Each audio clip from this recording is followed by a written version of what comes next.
Chicken కర్రీకి కావాల్సిన ingredients శుభ్రంగా కడిగినటువంటి చికెన్, సాల్ట్, కోకోనట్ పౌడర్, పుదీనా, ఆయిల్, ఆనియన్ పేస్ట్.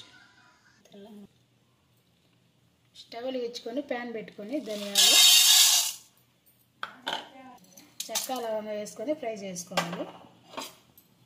ఫ్రై అయిన తర్వాత మిక్సీ జార్లో వేసుకొని మెత్తగా పొడి చేసుకోవాలి.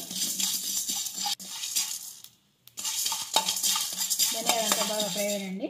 ఈ చల్లారిన తర్వాత మిక్సీ జార్లో వేసుకొని కొబ్బరి, అల్లం అన్నీ వేసుకొని మిక్సీ జార్లో వేసుకొని పొడి చేసి పెట్టుకోవాలి. అదే ప్యాన్లో ఆయిల్ వేసి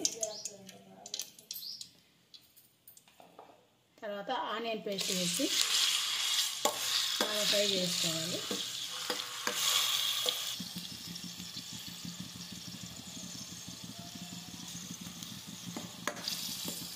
ఆనియన్ పేస్ట్ ఎంత బాగా ఫ్రై అయిందండి. దీంట్లో తగినంత సాల్ట్,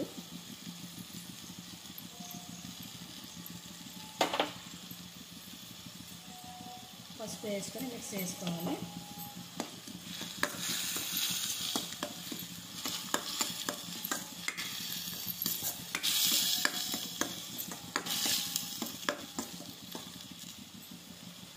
తర్వాత మనం ముందుగానే చికెన్ అంతా కడిగి పెట్టుకున్నాం కదండి, చికెన్ మిక్స్ చేసుకోవాలి.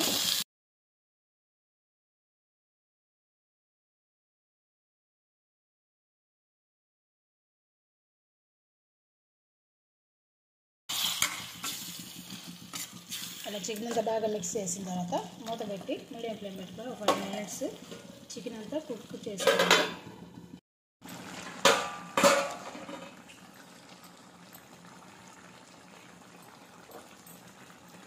చికెన్ కొద్దిగా కుక్ అయిందండి. తర్వాత రెడ్ చిల్లీ పౌడర్ వేసుకోవాలి.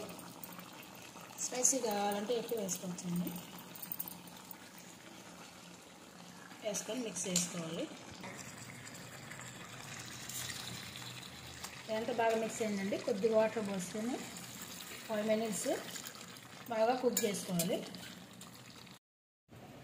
ఇలా మిక్సీ జార్లు అంతా వేసి మెత్తగా పొడి చేసి పెట్టుకోవాలి.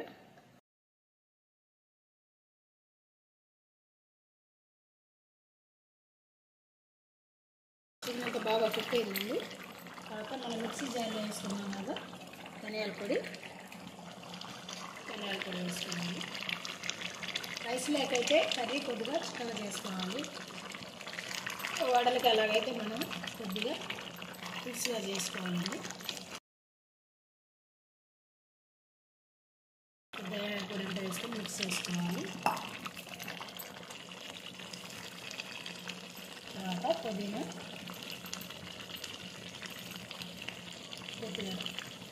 కొత్తిమీర వేసుకొని మిక్స్ చేసుకోవాలి. మిక్స్ చేసుకుంటే అంత టేస్టీగా ఉండే చికెన్ కర్రీ రెడీ.